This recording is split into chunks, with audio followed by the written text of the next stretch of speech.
Hello everyone, welcome to our YouTube channel. हमारा आज का डिस्कशन अगेन अकाउंट्स के कुछ बेसिक कॉन्सेप्ट्स पे है और आज ना हम लोग दो टॉपिक पे डिस्कशन करने वाले हैं। पहला तो अकाउंटिंग स्टैंडर्ड्स के कुछ एमसीक्यूज ले लेते हैं एंड देन हम लोग capital and revenue expenditure and receipts के एमसीक्यूज लेंगे। अच्छा, अब जो हम क्लासेस अपलोड करेंगे ना, उसमें बेसिकली हमारा तरीका क्या होगा कि एमसीक्यूज तो डिस्कस कर लेंगे, बट जैसे ही हमारा एमसीक्यूज का डिस्कशन कंप्लीट होगा उस टॉपिक पे, उस पर्टिकुलर टॉपिक पे आपको एक डिटेल लेक्चर भी मिल जाएगा क्लास में, जिससे ना सारे के सारे कॉन्सेप्ट्स आपके क्लियर हो जाएंगे। तो पहले हम कॉन्सेप्ट्स नहीं अपलोड करके पहले क्या कर रहे हैं, एमसीक्यूज डिस्कस करेंगे। जैसे अकाउंटिंग स्टैंडर्ड्स के हार्डली 20 एमसीक्यूज हैं, ये 20 एमसीक्यूज हम डिस्कस कर ले रहे हैं एंड उसके तुरंत बाद आपको दिखेगा कि अकाउंटिंग स्टैंडर्ड के जो कॉन्सेप्ट्स है, कॉन्सेप्ट्स में आपको क्या मिलेंगे, अकाउंटिंग स्टैंडर्ड्स के नाम मिलेंगे as well as Ind AS के नाम मिलेंगे, क्योंकि एग्जाम में ना यही पूछता है। एग्जाम में इसका और कोई डिटेल तुम लोग से कॉन्सेप्ट नहीं पूछेगा। बेसिकली अगर हम लोग कॉमर्स बेस्ड कॉम्पिटिटिव एग्जाम की बात करें तो एक तो अकाउंटिंग स्टैंडर्ड नंबर दिया रहता है, उसका नाम पूछता है, या इंड एस नंबर दिया रहता है, उसका नाम पूछता है। तो वो लेक्चर आप लोग को मिल जाएगा। देन जैसे ये लेक्चर कवर होगा, आफ्टर दैट हम लोग capital and revenue expenditure and receipts के एमसीक्यूज करेंगे एंड जैसे हमारा एमसीक्यूज कंप्लीट होगा उसकी भी कॉन्सेप्ट क्लास आप लोगों को मिल जाएगी। ठीक है, तो चलो फिर जल्दी से अपना आज का डिस्कशन सेशन स्टार्ट करते हैं। हमारे पास सबसे पहला क्वेश्चन है, व्हाट डज गैप रिप्रेजेंट। तो नो डाउट गैप का फुल फॉर्म सबको पता है, जनरली एक्सेप्टेड अकाउंटिंग प्रिंसिपल्स, जो कि हमारे पास ऑप्शन सी में दिया है। सी में ना मिसिंग है जनरली एक्सेप्टेड, एक्सेप्टेड के बाद होगा बेटा अकाउंटिंग प्रिंसिपल्स, ये फुल फॉर्म है गैप का। तो करेक्ट आंसर होगा सी। प्लीज ये मिस प्रिंटिंग है, इसको करेक्ट कर लेना। Next, which of the following is not a fundamental accounting assumption. वैसे तो हमने आप लोगों को बताया हुआ है कि अकाउंटिंग प्रोसेस से रिलेटेड, कॉन्सेप्ट से रिलेटेड, अजम्पशन से रिलेटेड हमने ऑलरेडी क्लास अपलोड की हुई है, बट यहाँ पे भी बता देते हैं कि अगर हम लोग से फंडामेंटल अकाउंटिंग अजम्पशन पूछे तो तीन ही अकाउंटिंग अजम्पशंस होते हैं। पहला होता है गोइंग कंसर्न, फिर होता है कंसिस्टेंसी और फिर होता है अक्रूवल कंसेप्ट। तो करेक्ट आंसर होगा प्रूडेंस, क्योंकि प्रूडेंस अकाउंटिंग प्रिंसिपल है, ना कि accounting assumption. Next, name of the board set up by the council of the ICAI to formulate accounting standards. पहला है FASB, फिर है ASB, फिर है LASB, none of the above. देखो करेक्ट आंसर होगा अकाउंटिंग स्टैंडर्ड बोर्ड। ICAI ने जो बोर्ड सेटअप किया है सो दैट वो अकाउंटिंग स्टैंडर्ड्स फॉर्मुलेट कर सके, वो है accounting standard board, that is ASB। Clear? इनका काम ही यही होता है कि जो भी अकाउंटिंग स्टैंडर्ड्स इंडिया में फॉर्मुलेट करने हैं उसको सेट करने की रिस्पॉन्सिबिलिटी इन्हीं के पास होती है। Next, the apex body laying down accounting standards in India is no doubt institute of chartered accountant of India. ICAI का ही काम है ये। अपेक्स बॉडी जो है अकाउंटिंग स्टैंडर्ड्स के लिए कौन है? ICAI।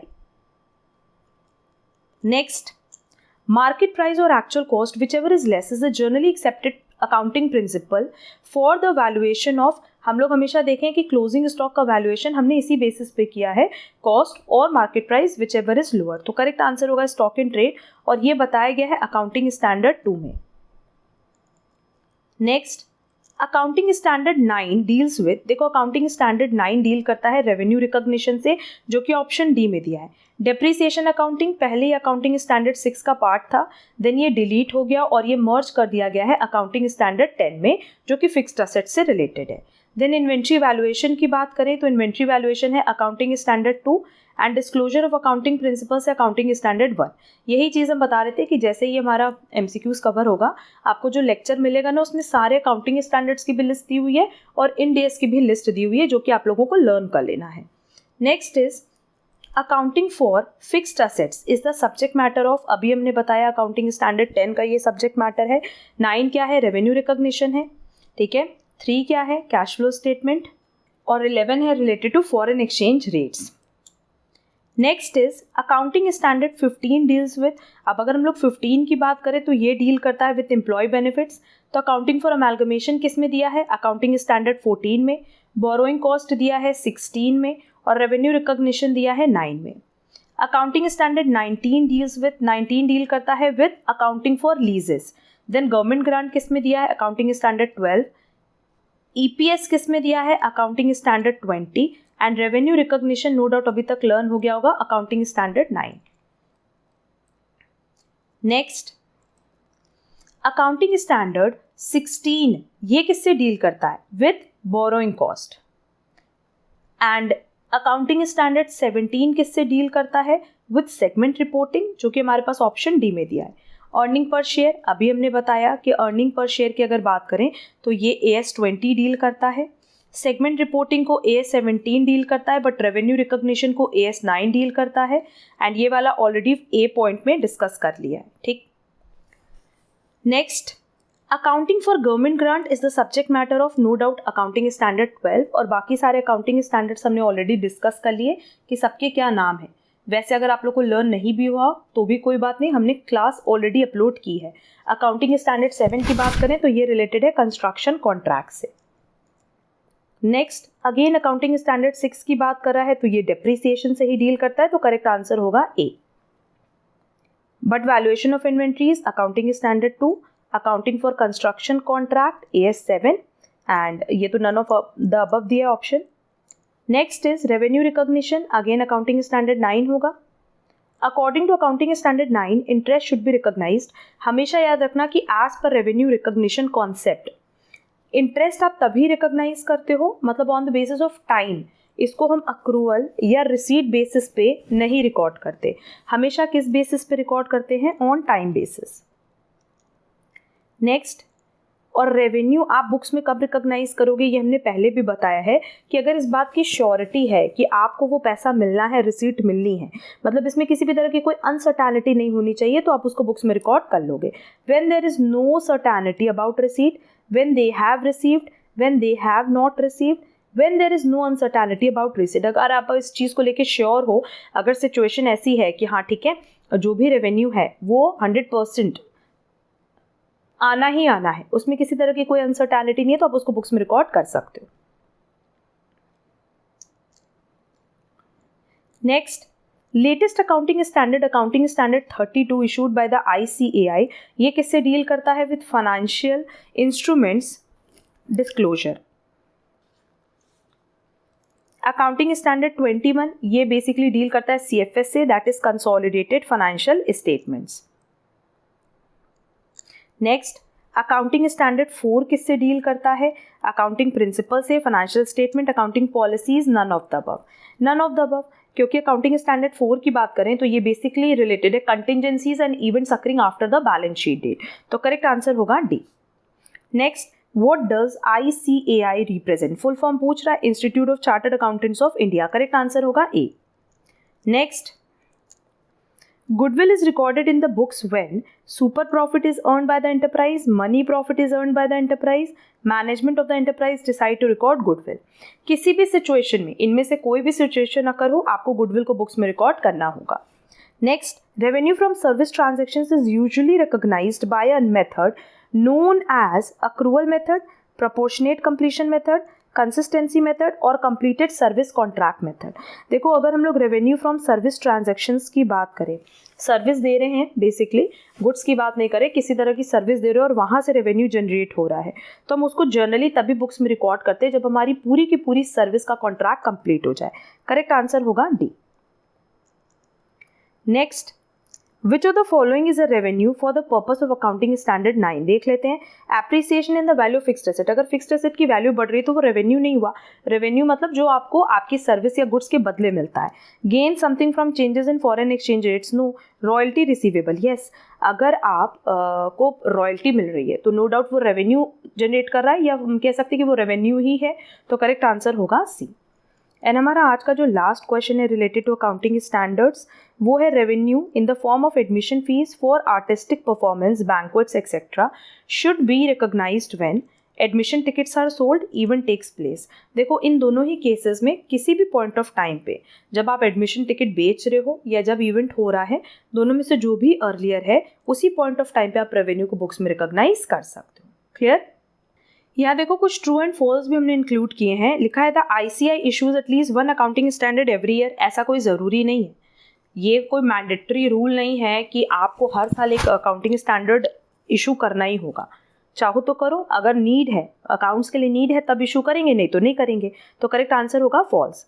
All Indian accounting standards are mandatory from the very beginning, ऐसा भी नहीं है, बहुत सारे में टाइम टू टाइम चेंजेस आया है और बहुत सारे कंपलसरी नहीं है, मैंडेटरी नहीं है, वॉलंटरी है। तो करेक्ट आंसर होगा false. Accounting standard 2 stipulates that inventory should be valued at historical cost और net realisable value whichever is less. यही होता है ना, हम लोग ये तो करते हैं कॉस्ट और market price which ever is lower, यही है इन्वेंट्री का वैल्यूएशन करने का तरीका जो कि अकाउंटिंग स्टैंडर्ड 2 में दिया है। तो करेक्ट आंसर होगा true. Next, Accounting Standard 6 requires that depreciation should be estimated on the basis of replacement cost of fixed asset. No, हम लोग तो basically cost of fix asset को डेप्रिशिएट करते हैं, उसकी रिप्लेसमेंट कॉस्ट क्या है उससे कोई मैटर नहीं करता फॉर कैलकुलेशन ऑफ डेप्रिसिएशन। और वैसे भी अकाउंटिंग स्टैंडर्ड 6 अब डिलीट हो चुका है, तो करेक्ट आंसर होगा false. Next, accounting standard 2 deals with the depreciation accounting. No, accounting standard 2 तो डील करता है विद इन्वेंट्रीज, तो करेक्ट आंसर होगा false. Next, Accounting Standard 9 deals with the basis for recognition of revenue in the income statement. Yes, अगर हम लोग AS 9 की बात करें तो ये revenue recognition से related है। Globalization of economy requires harmonization of accounting standards. Yes. Indian accounting standards are issued by ICAI. Yes. Accounting standards are the uniform rules for financial reporting to ensure consistency and comparability. Yes. तो ये simple true and false थे। अब चलो हम लोग discuss कर लेते हैं कि अकाउंटिंग स्टैंडर्ड के नेम्स क्या हैं और इंड एएस के नेम्स क्या हैं। उसके बाद हम लोग capital and revenue expenditure and receipts के एमसीक्यूज स्टार्ट करेंगे। सिर्फ एग्जाम में जो क्वेश्चंस पूछता है वो पूछता है नंबर के अकॉर्डिंग, चाहे तो नंबर पूछता है कि एक पर्टिकुलर नाम दे देगा अकाउंटिंग स्टैंडर्ड का और इंड एएस का, और आपको ये बताना होता है कि वो किस अकाउंटिंग स्टैंडर्ड और इंड अकाउंटिंग स्टैंडर्ड से रिलेटेड है। क्लियर? या फिर आपके पास नंबरिंग दी होगी और आपको उसका नाम आइडेंटिफाई करना होगा। तो इस पे हमने पूरी एक लिस्ट बना ली है सो दैट आपको एग्जाम में रिवीजन के लिए कोई प्रॉब्लम ना हो। इस क्लास की पीडीएफ आपको हमारे टेलीग्राम चैनल पे मिल जाएगी, जिसकी लिंक आपको डिस्क्रिप्शन बॉक्स में दी है। अब एग्जिस्टिंग अकाउंटिंग स्टैंडर्ड की बात करें तो नो डाउट हम उम्मीद करते हैं कि मैक्सिमम स्टूडेंट्स को इसका नेम एंड नंबर याद होगा। बट इंड एएस की बात करें, that is Indian accounting standards की, तो इसकी डिटेल बहुत सारे स्टूडेंट्स को याद नहीं होती। रीज़न बीइंग कि अभी तक ये बीकॉम में इनकॉर्पोरेट नहीं किया गया है, बीकॉम के सिलेबस में अभी तक इसको इंक्लूड नहीं किया गया है। एक पॉइंट हम बता दें कि अगर हम बात करें इंड एएस की, that is Indian accounting standards की, तो इसको कंपनीज एक्ट 2013 में अंडर सेक्शन 133 नोटिफाई किया गया है। ये सेक्शन भी इंपॉर्टेंट है एग्जाम पॉइंट ऑफ व्यू से, और हम यह वही कंटेंट बताएंगे जो एग्जाम पॉइंट ऑफ व्यू से रेलेवेंट है। तो आज हम लोग existing accounting standard as well as Indian accounting standard की नंबरिंग एंड नेम लर्न करेंगे।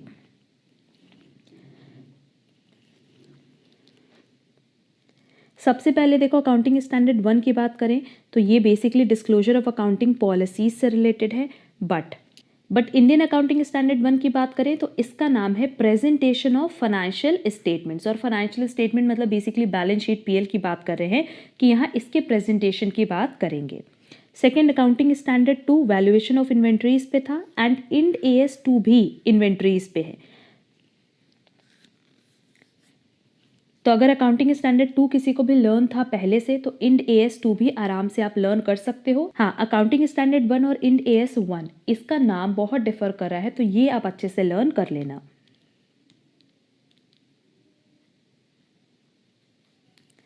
Then next is accounting standard 3 जो कि कैश फ्लो स्टेटमेंट से रिलेटेड है। एंड इंडियन अकाउंटिंग स्टैंडर्ड्स में भी स्टेटमेंट ऑफ कैश फ्लोज के बारे में बताया है, बट नंबरिंग चेंज कर दिया। नंबरिंग है इंड एएस 7। पहले कैश फ्लो स्टेटमेंट था अकाउंटिंग स्टैंडर्ड 3 और अब है इंडियन अकाउंटिंग स्टैंडर्ड 7। नाम भी क्योंकि आप लोग को बहुत डिटेल में लर्न करने की ज़रूरत नहीं है, कैश फ्लोज जहाँ दिखेगा वहाँ आप समझ जाओगे कि अगर कैश फ्लो पूछा है तो चाहे तो अकाउंटिंग स्टैंडर्ड 3 होगा, चाहे इंडियन अकाउंटिंग स्टैंडर्ड 7 होगा। नेक्स्ट, अकाउंटिंग स्टैंडर्ड 4 है contingencies and events occurring after the balance sheet date. तो अकाउंटिंग स्टैंडर्ड 4 होपफुली सबको याद होगा कि जो बैलेंस शीट डेट के बाद मतलब 31 मार्च के बाद जो भी इवेंट्स होते हैं, जो भी कंटिंजेंसीज होती है जिनको आप एडजस्ट कर सकते हैं, जिनको आप मीटिंग में रिपोर्ट कर सकते हैं, उनके बारे में बताया है। वही चीज़ events occurring after the reporting period, वही सेम चीज़ हो गई कि रिपोर्टिंग पीरियड के बाद जो इवेंट्स अकर करें उनको आप कैसे रिपोर्ट करोगे, वो इंडियन अकाउंटिंग स्टैंडर्ड में भी है, बट नंबरिंग क्या है अकाउंटिंग स्टैंडर्ड 10। तो जो भी इवेंट्स अकर होते हैं आफ्टर बैलेंस शीट वो अकाउंटिंग स्टैंडर्ड 4 में है और हम कह सकते हैं इंडियन अकाउंटिंग स्टैंडर्ड 10 में। इसी तरीके से आपको लर्न करना होगा। अब वर्ड टू वर्ड आपको नेम लर्न करने की ज़रूरत नहीं है। नेक्स्ट इज अकाउंटिंग स्टैंडर्ड 5 जो कि है नेट प्रॉफिट और loss for the period, prior period items and changes in accounting policies. मतलब चाहे तो करंट ईयर प्रॉफिट की बात कर रहे हैं, चाहे पिछले कोई आइटम जो कि एडजस्ट करना भूल गए थे हम लोग बुक्स में उसकी बात कर रहे हैं, या फिर अगर कोई अकाउंटिंग पॉलिसीज में चेंज हुआ तो उसकी बात कर रहे हैं। वही सेम चीज़ देखो यहाँ लिखा है accounting policies, changes in accounting estimates और एरर्स। तो ये चेंजेस इन अकाउंटिंग पॉलिसीज को ही यहाँ पे कवर किया गया है और इसको हम कवर कर रहे हैं इंडियन अकाउंटिंग स्टैंडर्ड 8 में। तो पहले क्या था कि करंट ईयर नेट प्रॉफिट के बारे में भी बात कर रहा था, प्रायर पीरियड आइटम के बारे में भी बात कर रहा था एंड अकाउंटिंग पॉलिसीज में कोई चेंज हो रहा था तो उसकी भी बात कर रहा था। बट अगर अब हम करंट की बात करें इंडियन अकाउंटिंग स्टैंडर्ड में तो इनका फोकस ज़्यादा अकाउंटिंग पॉलिसीज और उन पे चेंजेस पे। क्लियर? और दोनों का नंबरिंग याद होना चाहिए, अकाउंटिंग स्टैंडर्ड 5 और Indian accounting standard 8। Next accounting standard 7 है कंस्ट्रक्शन कॉन्ट्रैक्ट्स पे। वही चीज़ कंस्ट्रक्शन कॉन्ट्रैक्ट सेम नेम है बट इंडियन अकाउंटिंग स्टैंडर्ड 11 में है। नेक्स्ट AS 9, देखो AS अकाउंटिंग स्टैंडर्ड 6 डिलीट हो चुका है क्योंकि वो डेप्रिसिएशन पे था, उसको मर्ज कर दिया गया है with accounting standard 10 and accounting standard 8 तो बहुत पहले ही डिलीट हो चुका था। तो अब बचा अकाउंटिंग स्टैंडर्ड 9 जो कि रेवेन्यू पे है। वही चीज़ रेवेन्यू इंडियन अकाउंटिंग स्टैंडर्ड में भी है बट किस नंबरिंग में है? 18 में। तो कोई नंबरिंग आप लोगों को बहुत अच्छे से लर्न करनी पड़ेगी क्योंकि ये कंफ्यूज करता है एग्जाम में। Next accounting standard 10 and accounting standard 6। तो 10 बेसिकली किस पे? फिक्स्ड असेट्स पे है और अकाउंटिंग स्टैंडर्ड 6 हमने बताया डेप्रिसिएशन अकाउंटिंग में है क्योंकि अब ये दोनों मर्ज हो चुका है अकाउंटिंग स्टैंडर्ड 10 में। और अब भी प्रॉपर्टी प्लांट एंड इक्विपमेंट है जिसको हम लोग PPE के नाम से लिखते हैं और ये है इंडियन अकाउंटिंग स्टैंडर्ड 16। तो 10 + 6 सीधे सीधे कितना हो जाएगा? 16। इसी तरीके से कुछ कुछ चीज़ें आपको लर्न करनी पड़ेंगी। Next the effects of changes in foreign exchange rates, ये है अकाउंटिंग स्टैंडर्ड 11 में। यही same name Indian accounting standard में भी है बट नंबरिंग क्या है? Indian accounting standard 21। Next accounting for government grants जो कि है अकाउंटिंग स्टैंडर्ड 12 में और यही सेम चीज़ अभी करंट में भी accounting for government grants and disclosures of account government assistance, पर नंबरिंग क्या है? Indian accounting standard 20। इस पे CUCET में एक क्वेश्चन पूछ भी चुका है और हर एग्जाम में आप चाहे डिबेट की बात करो, BHU की बात करो, हर एग्जाम के लिए, हर एक यूनिवर्सिटी के MCOM एंट्रेंस एग्जाम के लिए ये पॉइंट बहुत रेलेवेंट है। तो ये कॉमन टॉपिक है जो हर यूनिवर्सिटी के लिए इंपॉर्टेंट है। देन अकाउंटिंग फॉर इन्वेस्टमेंट्स है अकाउंटिंग स्टैंडर्ड 13 में एंड सेम इन्वेस्टमेंट प्रॉपर्टी की बात किया है इंडियन अकाउंटिंग स्टैंडर्ड 40 में। अकाउंटिंग फॉर अमेलगमेशंस अकाउंटिंग स्टैंडर्ड 14 में है। अब इसी का नाम कर दिया है बिजनेस कॉम्बिनेशंस क्योंकि अमेलगमेशंस को हम लोग और क्या कह सकते हैं? बिजनेस कॉम्बिनेशंस भी कह सकते हैं। यहाँ बेसिकली दो ऑर्गेनाइजेशन मिलके, दो कंपनी मिलके एक कंपनी बनती है या एक कंपनी दूसरी कंपनी को खुद में मर्ज कर लेती है। तो इसका नंबरिंग है इंडियन अकाउंटिंग स्टैंडर्ड 103। अब देखो नेम सेम है, एम्प्लॉयज़ बेनिफिट, बस पहले ये था अकाउंटिंग स्टैंडर्ड 15 और अब है इंडियन अकाउंटिंग स्टैंडर्ड 19। वैसे बोरोइंग कॉस्ट अकाउंटिंग स्टैंडर्ड 16 में था जिसका नाम अब हो गया है Indian accounting standard 23। Segment reporting accounting standard 17 में है और अब उसका नाम है ऑपरेटिंग सेगमेंट्स, है तो सेगमेंट रिपोर्टिंग जैसा ही, और इसकी नंबरिंग है Indian accounting standard 108। Then related party disclosure accounting standard 18 में और अब भी रिलेटेड पार्टी डिस्क्लोजर है इंडियन अकाउंटिंग स्टैंडर्ड 24 में। लीजेस जो कि अकाउंटिंग स्टैंडर्ड 19 का पार्ट है, सेम नेम है, बस इंडियन अकाउंटिंग स्टैंडर्ड में नंबरिंग चेंज करके 17 कर दिया ना। Earning per share accounting standard 20, अब भी अर्निंग पर शेयर है इंडियन अकाउंटिंग स्टैंडर्ड में बट नंबरिंग क्या है? Ind AS 33। बेसिकली देखा जाए तो नेम तो ऑलमोस्ट सेम है, सिर्फ आपको नंबरिंग पे फोकस करना है। Then consolidated financial statement CFS, ये है अकाउंटिंग स्टैंडर्ड 21 का part and consolidated and separate financial statement, ये है Ind AS 27। Taxes on income accounting standard 22 और अब है income taxes Indian accounting standard 12। Then accounting standard 23 है accounting for investment in associates in CFS, यहाँ associates की बात कर रहा है एंड इन्वेस्टमेंट इन एसोसिएट्स, तो ऑलमोस्ट नेम सेम है बट नंबरिंग क्या है? Indian accounting standard 28। Next discontinuing operation है अकाउंटिंग स्टैंडर्ड 24, और अब भी देखो नाम सेम है, non current assets held for sale and discontinued operation, almost same चीज़ ही की बात कर रहा है, बट यहाँ पे नंबरिंग है Indian accounting standard 105। Next is interim financial reporting accounting standard 25, और अब भी इंटरिम फाइनेंशियल रिपोर्टिंग ही है इंडियन अकाउंटिंग स्टैंडर्ड 34 में। इंटैंजिबल असेट्स है अकाउंटिंग स्टैंडर्ड 26, अब भी इंटैंजिबल असेट्स है इंडियन अकाउंटिंग स्टैंडर्ड 38 में। Then financial reporting of interest in joint ventures ये लर्न रखना कि अकाउंटिंग स्टैंडर्ड 27 का पार्ट है, and interest in joint ventures है Indian accounting standard 31। Impairment of assets accounting standard 28, impairment of assets accounting Indian accounting standard 36। Provisions contingent liabilities and contingent assets accounting standard 29, अब भी name same है, provision contingent liabilities and contingent assets Indian accounting standard 37।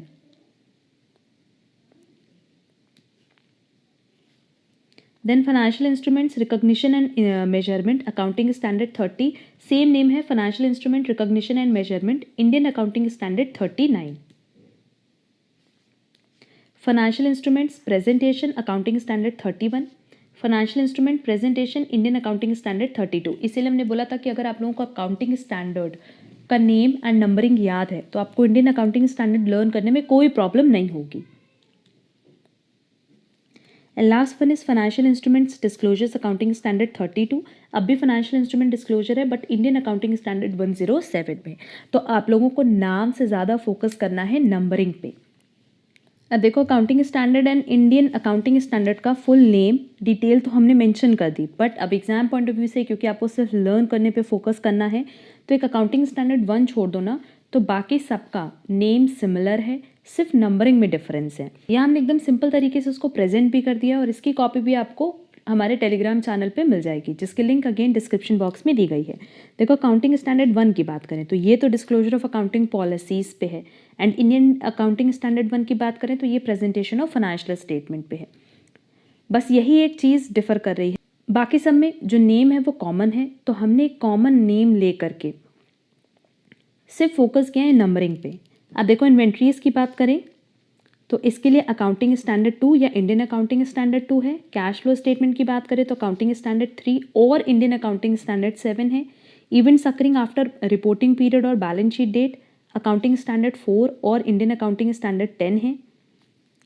Changes in accounting policies की बात करें तो accounting standard 5 और Indian accounting standard 8 है।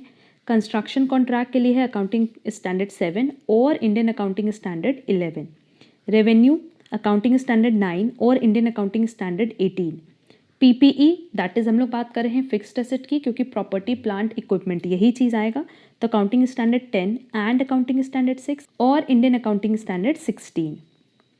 वैसे देखो फॉरेन एक्सचेंज रेट के लिए अकाउंटिंग स्टैंडर्ड 11 है या Indian accounting standard 21। Government grants के लिए अकाउंटिंग स्टैंडर्ड 12 और इंडियन अकाउंटिंग स्टैंडर्ड 20। इन्वेस्टमेंट के लिए अकाउंटिंग स्टैंडर्ड 13 और Indian accounting standard 40। Business combinations जो बेसिकली अमालगमेशन से रिलेटेड है तो अकाउंटिंग स्टैंडर्ड 14 और Indian accounting standard 103। Employees benefits के लिए अकाउंटिंग स्टैंडर्ड 15 और Indian accounting standard 19। Borrowing cost के लिए अकाउंटिंग स्टैंडर्ड 16 और Ind AS 23। Then segment that is segment reporting या ऑपरेशन सेगमेंट की बात करें तो अकाउंटिंग स्टैंडर्ड 17 और Indian accounting standard 108। Related party disclosures accounting standard 18 और Ind AS 24। Leases accounting standard 19 और Ind AS 17। EPS that is earning per share accounting standard 20 और Ind AS 33। CFS that is cash flow statement accounting standard 21 और Ind AS 27। Then income tax accounting standard 22 और Ind AS 12।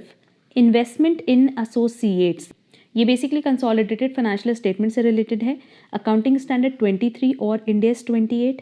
Discounting operations accounting standard 24 और Ind AS 105।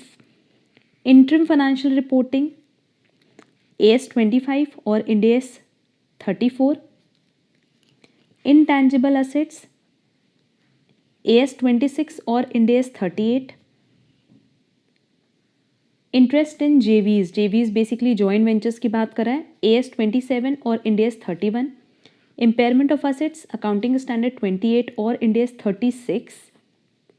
Provisions, contingent liabilities and contingent assets, ये आएगा AS 29 में और Ind AS 37 में। And last का जो 3 है 30, 31, 32, ये है रिलेटेड टू फाइनेंशियल इंस्ट्रूमेंट्स, जिसमें पहला रिकॉग्निशन एंड मेजरमेंट है AS 30 में, जो कि Ind AS 39 में मेंशन किया गया है। फाइनेंशियल इंस्ट्रूमेंट का प्रेजेंटेशन अकाउंटिंग स्टैंडर्ड 31 में है और Ind AS 32 में है, एंड उसका डिस्क्लोजर अकाउंटिंग स्टैंडर्ड 32 में है, और हम कह सकते हैं Ind AS 107 में है। तो होपफुली थोड़ा बहुत नंबरिंग मेरे साथ आप लोग को लर्न हो गया होगा, और ये जो समरी शीट हमने बनाई है ना, इससे बहुत ही ईजिली आप लोग को लर्न हो जाएगा। इसका आप लोग फोटोकॉपी करवा लेना, जेरोक्स निकलवा लेना, और कोशिश करना कि 2-2, 3-3 डेली लर्न करो, क्योंकि इसमें से 1-2 क्वेश्चंस एग्जाम में शॉर्ट बनने ही बनने हैं। तो अगर आप हमारे चैनल पर नए हो तो चैनल सब्सक्राइब ज़रूर कर लेना, सो दैट आगे की क्लासेस की नोटिफिकेशन आपको टाइमली मिल पाए। और हमारा टेलीग्राम चैनल ज़रूर ज्वाइन कर लेना, क्योंकि वहाँ आपको सारे notes, details and test series से रिलेटेड जो भी अपडेट्स होंगे वो टाइमली मिल पाएंगे।